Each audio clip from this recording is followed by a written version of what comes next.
अस्सलाम वालेकुम dear students, welcome to another video. Last video में हमने क्लासिफिकेशन के बारे में पढ़ा था, ऑर्गेनिजम्स की क्लासिफिकेशन यानी कि उनकी ग्रुप बंदी यानी कि ग्रुप्स में तकसीम कैसे किया जाता है। आज हम देखेंगे एडवांटेजेस ऑफ क्लासिफिकेशन के एडवांटेजेस क्या हैं, कौन से हम इससे फायदे हासिल कर सकते हैं। तो सबसे पहले तो अगर हम रिमाइंड करें क्लासिफिकेशन की डेफिनेशन, तो हमने कहा था कि हमने ऑर्गेनिजम्स को उनकी सिमिलैरिटीज और डिससिमिलैरिटीज के बिना पर अलग-अलग ग्रुप्स में तकसीम करना है, तो उसे हम क्या कहते हैं, क्लासिफिकेशन। तो हमने आज देखना है कि क्लासिफिकेशन की एडवांटेजेस क्या हैं। फर्स्ट वन जिसकी एडवांटेज है वो है कि ये इसमें जो साइंटिस्ट हैं वो जो सिमिलैरिटीज वाले या फिर सिमिलैरिटीज वाले ऐसे ऑर्गेनिज्म जिनमें सिमिलैरिटीज होती हैं उनको एक ग्रुप में रखते हैं, ताकि उनमें उनके दरमियान जो रिलेशनशिप है उसको पता चल जाए, उनका एवोल्यूशनरी रिलेशनशिप के बारे में पता चले। तो वो क्या करते हैं साइंटिस्ट, जो सिमिलैरिटीज वाले ऑर्गेनिज्म होते हैं, सिमिलर ऑर्गेनिजम्स, उनको क्या करते हैं, मतलब ऐसे ऑर्गेनिज्म, ऐसे जानदार जिनमें सिमिलैरिटीज पाई जाती हैं उनको एक ग्रुप में रखते हैं। मतलब अगर हम कैसे ग्रुप की बात करें कि प्लांट्स के लिए जो ग्रुप है उसमें प्लांट्स ही पाए जाते हैं। मतलब हम अगर ओवरऑल उसकी बस एक सिमिलैरिटी देखते हैं तो वो फोटोसिंथेटिक होते हैं, यानी कि फोटोसिंथेसिस करते हैं। तो हम प्लांट्स को एक ग्रुप में रखते हैं, तो उनके सिमिलैरिटी अगर इसमें देख रहे हैं तो वो फोटोसिंथेसिस करते हैं। तो हमने प्लांट्स को, जैसे कि किंगडम प्लांटी, उसमें सिर्फ प्लांट्स ही होते हैं। अब प्लांट्स की भी नेक्स्ट बहुत सारी स्पीशीज हैं, तो लेकिन वो एक ही ग्रुप में होते हैं क्योंकि उनमें वो सिमिलैरिटी पाई जाती है, और साइंटिस्ट ने सिमिलैरिटीज की बुनियाद पर इनको एक ग्रुप में रखा हुआ है। सिमिलर ऑर्गेनिजम्स को एक ग्रुप में रखते हैं जिसकी वजह से इनके दरमियान जो रिलेशनशिप है उसका पता चलता है। उसके बाद इनका एक तो इनका रिलेशनशिप, मतलब आपस में इनका रिलेशनशिप क्या है कि कौन सी सिमिलैरिटीज हैं, आया कि इनमें कोई डिससिमिलैरिटीज हैं या नहीं है, तो वो उनके उसके बारे में पता चलता है। और evolutionary relationship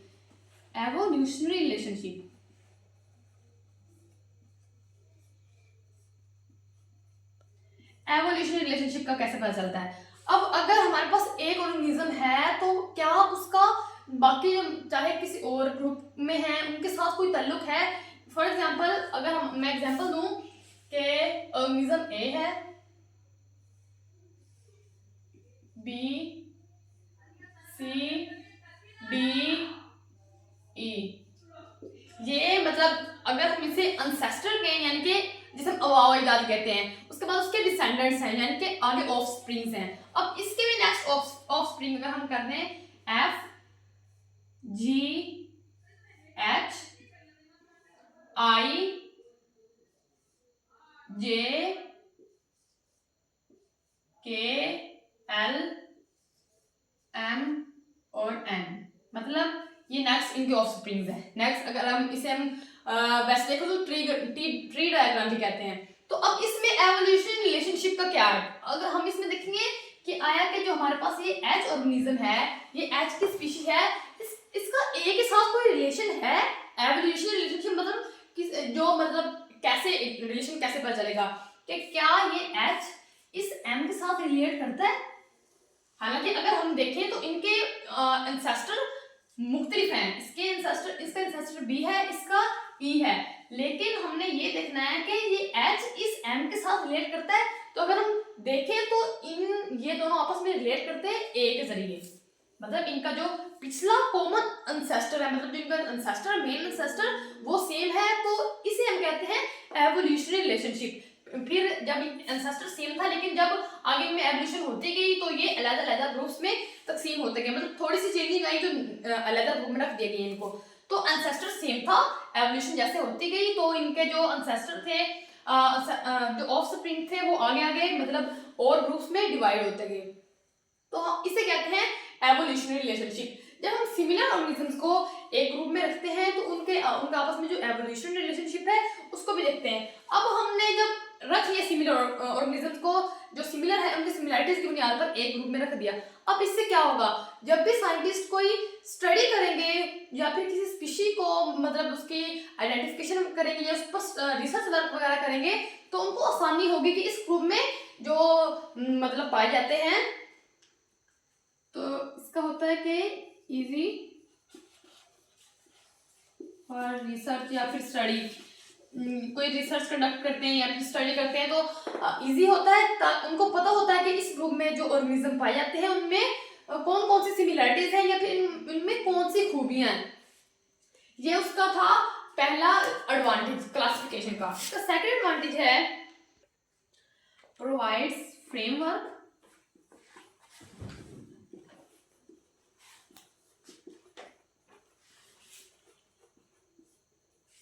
for studying and comparing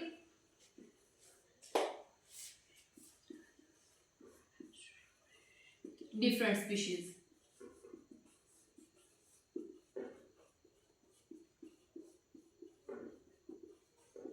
next advantage है इसका कि ये फ्रेमवर्क प्रोवाइड करता है किसी भी स्पीशी को स्टडी करने में और उसको कंपेयर करने में। अब स्टडी और कंपेयर करने में कैसे, हमने ग्रुप तो एक बनाया, सिमिलरिटीज हैं इनमें, लेकिन ये नहीं है कि सारे मतलब ऑर्गेनिजम्स एक ही स्पीशीज से बिलोंग करते हैं, स्पीशीज इनमें अलग-अलग है। अगर हम किंगडम एनिमिलिया की बात कर रहे हैं जिसमें एनिमल्स होते हैं, तो अगर हम किंगडम एनिमिलिया की बात करें तो सारे एनिमल्स एक जैसे नहीं होने, मतलब हम ये नहीं कह सकते कि किंगडम एनिमिलिया में सिर्फ कैट्स ही हैं या सिर्फ डॉग्स ही हैं। अब इस किंगडम एनिमिलिया में वर्टिब्रेट्स भी हैं और इनवर्टिब्रेट्स भी हैं। तो डिफरेंट स्पीशीज जब एक ग्रुप में आती है, लेकिन इनका जो सिमिलरिटी क्या है कि ये एनिमल्स हैं, मतलब ये जानवर हैं।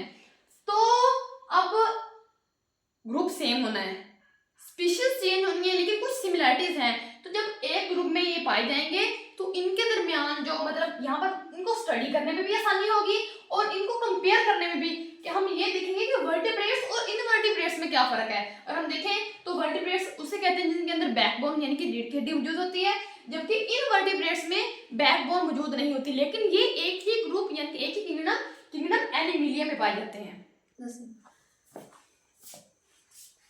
नेक्स्ट है आइडेंटिफिकेशन ऑफ न्यू स्पीशीज। कि जो क्लासिफिकेशन है वो न्यू स्पीशीज की आइडेंटिफिकेशन में हेल्प आउट करती है। कैसे, अब साइंटिस्ट ने कोई न्यू स्पीशी डिस्कवर की है, फॉर एग्जाम्पल साइंटिस्ट ने कोई एनिमल जो कि वर्टिब्रेट है, एनिमल की स्पीशी जो कि वर्टिब्रेट है वो डिस्कवर की है। अब classification identification of new species में कैसे हेल्प आउट करती है। अब जो साइंटिस्ट हैं वो सारे ग्रुप्स को देखेंगे, फिर देखेंगे कि इनमें जो कैरेक्टरिस्टिक्स हैं वो कौन कौन सी हैं। जैसे कि उन्होंने देखा कि जो किंगडम प्लांटी है उसमें प्लांट्स मौजूद हैं, फोटोसिंथेटिक प्लांट है, फोटोसिंथेसिस करते हैं, मूवेबल नहीं है, सारे जो उनके कैरेक्टरिस्टिक्स हैं किंगडम प्लांटी की वो इस स्पीशीज से मैच नहीं होंगी। कि मतलब इस ना ये फोटोसिंथेसिस करती है, मतलब इनवर्टिब्रेट है, एनिमल की स्पीशी है, फोटोसिंथेसिस नहीं करती। उसके बाद ना मूवेबल एनिमल है तो मूवेबल है, साकल नहीं और स्टिल एक जगह पर नहीं होते। लेकिन जो प्लांट्स हैं किंगडम प्लांटी उसमें जो प्लांट्स होते हैं वो मूवेबल नहीं होते, बल्कि वो एक ही जगह पर मतलब रुके होते हैं, साकन होते हैं। तो मतलब इससे पता चला कि हम इस स्पीशी को किंगडम प्लांटी में नहीं रख सकते। तो उन्होंने देखा कि जो किंगडम एनिमिलिया की कैरेक्टरिस्टिक्स हैं, जो उसमें ऑर्गेनिजम्स पाए जाते हैं, उसकी कैरेक्टरिस्टिक्स इस स्पीशी की कैरेक्टरिस्टिक्स से मैच हो रही हैं, तो उनको आसानी होती है जब कोई भी नई स्पीशी उसको डिस्कवर करते हैं, तो फिर उसकी जब ग्रो बंदी करते हैं यानी कि जब क्लासिफिकेशन करते हैं तो आसानी होती है। तो उसको फिर उस स्पीशी को उसकी कैरेक्टरिस्टिक्स जिस भी किंगडम से या फिर जिस भी ग्रुप से मिल रही होती हैं उसको उसमें मतलब वो ऐड कर देते हैं, उसी में रख देते हैं। तो इस स्पीशी की किंगडम एनिमिलिया से अगर कैरेक्टरिस्टिक्स मैच हुई तो उसको वो किंगडम एनिमिलिया में रख देंगे। तो ऐसे हेल्प आउट करती है क्लासिफिकेशन किसमें, आइडेंटिफिकेशन ऑफ न्यू स्पीशीज में। नेक्स्ट इसका एडवांटेज है वो है क्लासिफिकेशन प्रोवाइड कॉमन लैंग्वेज।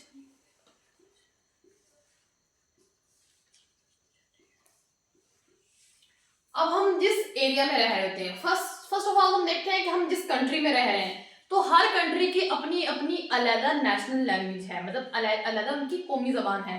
अब उस कंट्री की बात तो अलग, अगर हम अलग एक एरिया में आए, एक मतलब अलग किसी खिते में आए, तो उनकी भी अलग मतलब जुबानें होती हैं, लैंग्वेजेस होती हैं। लेकिन क्लासिफिकेशन में तो फिर अगर किसी और कंट्री के हैं, मतलब साइंटिस्ट कोई और कंट्री का है, कोई और कंट्री का है, तो उनको पता नहीं चल रहा होता कि उन्होंने मतलब अपनी रिसर्च में या फिर जो भी इंफॉर्मेशन प्रोवाइड की है किसी स्पीशी के बारे में, तो क्या लिखा है। अगर जुबान का ही नहीं पता चलना, किसी लैंग्वेज का ही नहीं पता चलना, तो समझ में भी कुछ नहीं आना।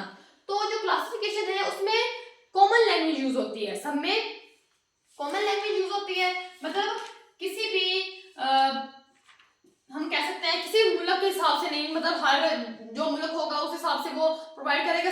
सब में एक ही लैंग्वेज यूज होती है, बायो से रिलेटेड या फिर साइंटिफिक लैंग्वेज जिसे हम कहते हैं वो यूज होती है। इससे क्या होता है कि कम्युनिकेशन में कोई प्रॉब्लम नहीं होती, कि आपस में अगर कम्युनिकेट करना होता है या फिर उनके जैसे कि हम कहते हैं कि बायोलॉजिकल नेमिंग, बायोलॉजिकल नेम, हम बायोलॉजिकल नेम देते हैं स्पीशीज को, जो सबके लिए ओवरऑल वर्ल्ड पूरी दुनिया में सेम होते हैं, मतलब किसी भी कंट्री के लिए बदले नहीं जाते। अगर हम बात करें किसी भी स्पीशी की, तो वो ओवरऑल वर्ड सबके लिए सेम होते हैं। तो क्लासिफिकेशन जो है वो कॉमन लैंग्वेज प्रोवाइड करती है, जिसकी वजह से कम्युनिकेशन में हमें किसी भी प्रॉब्लम का सामना नहीं करना पड़ता। आज की इस वीडियो के लिए बस इतना ही। मजीद वीडियोस देखने के लिए मेरे चैनल को सब्सक्राइब करें। शुक्रिया, अल्लाह हाफिज।